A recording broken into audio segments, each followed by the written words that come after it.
प्राची सुबह सुबह सोकर उठी ही थी कि तभी दरवाजे पर दूध वाला आ जाता है। अरे क्या दीदी, कब से दरवाजा खटखटा रहे हैं और आप क्या खोल ही नहीं रही? भैया मौसम ठंडा हो रहा है ना, तो बस आँख ही नहीं खुलती। लेकिन मानना पड़ेगा आपको, आप तो सुबह सुबह ही अपने काम पर लग जाते हो। अब दीदी दो चीज में तो एक ही हो सकता है, या तो अपनी नींद पूरी कर लो या फिर पेट भर लो। और हमरा अकेले का पेट होता ना तो खाली छोड़ भी देता, लेकिन बच्चों की जिम्मेवारी है हमारे सर पर, हमें तो जागना ही पड़ेगा ना जल्दी।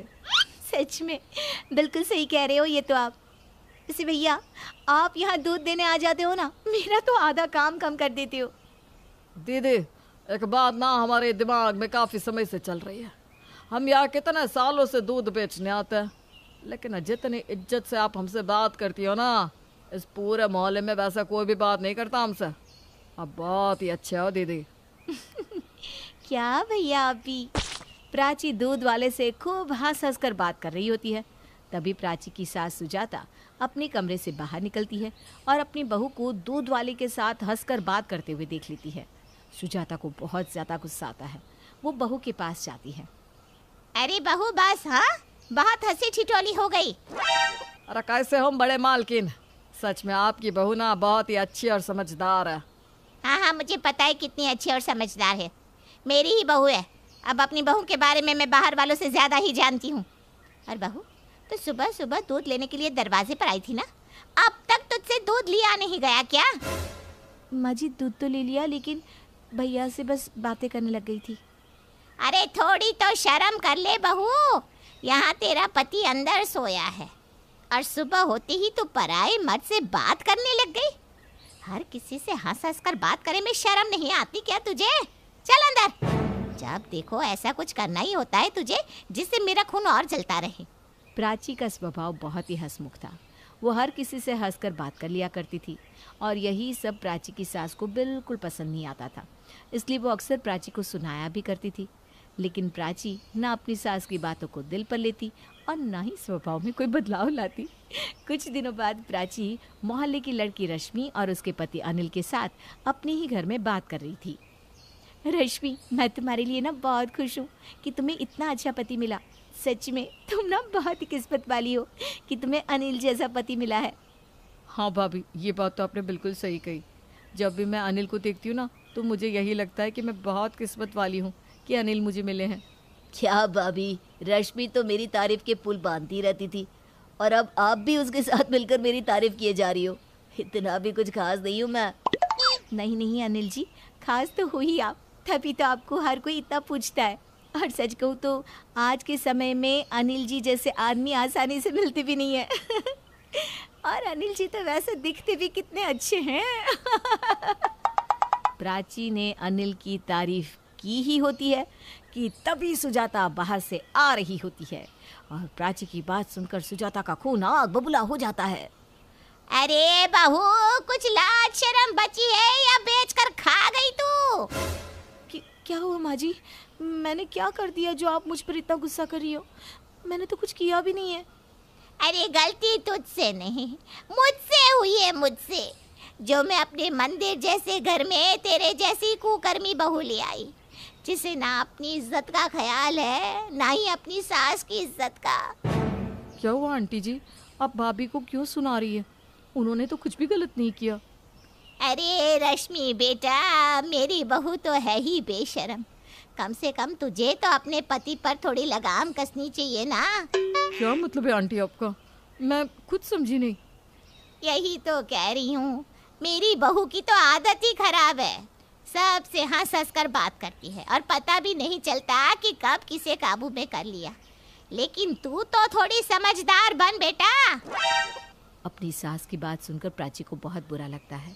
वो कमरे में चली जाती है। ऐसे ही एक दिन प्राची घर में कुछ काम कर रही होती है और गली में पड़ोस के लड़के क्रिकेट खेल रहे होते हैं। तभी उनकी बॉल प्राची की बालकनी में आकर गिरती है और उनमें से एक लड़का सोनू प्राची के घर आता है और कहता है, अरे भाभी जी नमस्ते। अरे सुनो तुम, आओ आओ, कोई काम था क्या? भाभी जी वो दरअसल हम लोग क्रिकेट खेल रहे थे और गलती से आपकी बालकनी में हमारी बॉल आ गई है। अच्छा ये बात है, रुको मैं अभी लाती हूँ। प्राची बालकनी से बॉल लाती है और सोनू को देती है। लो सोनू, यही है ना तुम्हारी बॉल? हाँ जी भाभी, थैंक यू। अरे कोई बात नहीं। वैसे आज कैसे तुम्हारी मंडली क्रिकेट खेलने लग गई? भाभी जी वो आजकल छुट्टियां हैं ना, तो सब अपने अपने घरों में बोर हो रहे थे, इसीलिए सोचा खेल ही लिया जाए। अच्छी बात है। पता है जब मैं अपने मायके में थी ना, तो मुझे भी बहुत मज़ा आता था क्रिकेट खेलने में। लेकिन अब खेलना क्या, देखना भी नसीब नहीं हो पाता। अरे कैसी बात कर रही हो भाभी जी, चलो अभी खिलाते हैं आपको। अरे नहीं सोनू, तुम खेलो आराम से। प्राची इतना बोलती ही है कि तभी उसकी सास उसे सोनू से ऐसे हंसकर बातें करते हुए देख लेती है और चिल्लाती है, बहू अंदर जाओ। सोनू, तू यहाँ क्या कर रहा है? अब वो आंटी जी, मैं तो बॉल लेने आया था। ले लिया, निकलो यहाँ से। सोनू वहां से चला जाता है। बहू क्या बात है? हैं? बड़ी हंस हंस के बातें हो रही थी उस सोनू के साथ। माँ जी वो तो बस बॉल। चुप, सब जानती हूँ। जरूर तेरा कुछ चक्कर चल रहा है। देख बहू, आगे से तू घर से बाहर नहीं जाएगी, वरना तू तो हमारी नाक ही कटवा देगी। पर माँ जी, सुजाता अपनी बहू के बारे में बिल्कुल नहीं सोचती और उल्टे सीधे इल्ज़ाम लगाती रहती है। कुछ दिनों बाद सुजाता का बेटा मयंक अपने दोस्त अरुण को लेकर घर आता है। माँ प्राची, देखो आज घर पर मेरा सबसे अच्छा दोस्त अरुण आया है। अरे अरुण जी, आपकी तो मयंक बहुत तारीफ करते रहते हैं। आखिरकार हमें भी आपके दर्शन करने मिल ही गए। आज आए हो आप तो अच्छे से खातिरदारी करूंगी। भाभी जी तारीफ तो आपकी भी बहुत हुई है, और आपके हाथों का खाना खाने में कुछ अलग ही मज़ा है सुना है। मैं तो यहाँ खास आपके हाथों का खाना खाने ही आया हूँ। हाँ क्यों नहीं, आए हो तो खाना तो ज़रूर खिलाऊंगी। अरे वो तो खिलाना ही पड़ेगा आपको। लेकिन भाभी जी मैं बस खाना खाने नहीं आया हूँ, मैं आपकी पूरी मदद भी करूँगा। प्राची ये ना ऐसे मानने वाला है नहीं, इसकी मदद ले लेना भाई। प्राची खाना बनाने लग जाती है और अरुण भी उसकी मदद करने लग जाता है। गलती से अरुण का हाथ प्राची को लग जाता है और ये सुजाता देख लेती है और वो पूरे घर में हल्ला करने लग जाती है। हाय, मेरी बहू ने मेरी नाक कटवा दी। क्या होगा मेरे बेटे का? हाय मेरा बच्चा, मुंह काला करवा दिया बहू ने। अरे माँ बस भी करो, बहुत हो गया। आपको क्या लगता है कि मुझे कुछ पता नहीं? अरे मैं सब देख रहा हूँ और मुझे मेरी पत्नी पर पूरा भरोसा है। माँ जी, आप हमेशा मेरे चारित्र पर लांछन लगाती आई हो, लेकिन मेरे पति को विश्वास है मेरे ऊपर कि मैं कभी भी ऐसा कोई काम कर ही नहीं सकती कि जिससे आपकी नाक कटे। अपनी बहू और बेटे की बात सुनने के बाद सुजाता का मुंह बंद हो जाता है और वो फिर कभी अपनी बहू को कुछ नहीं बोलती।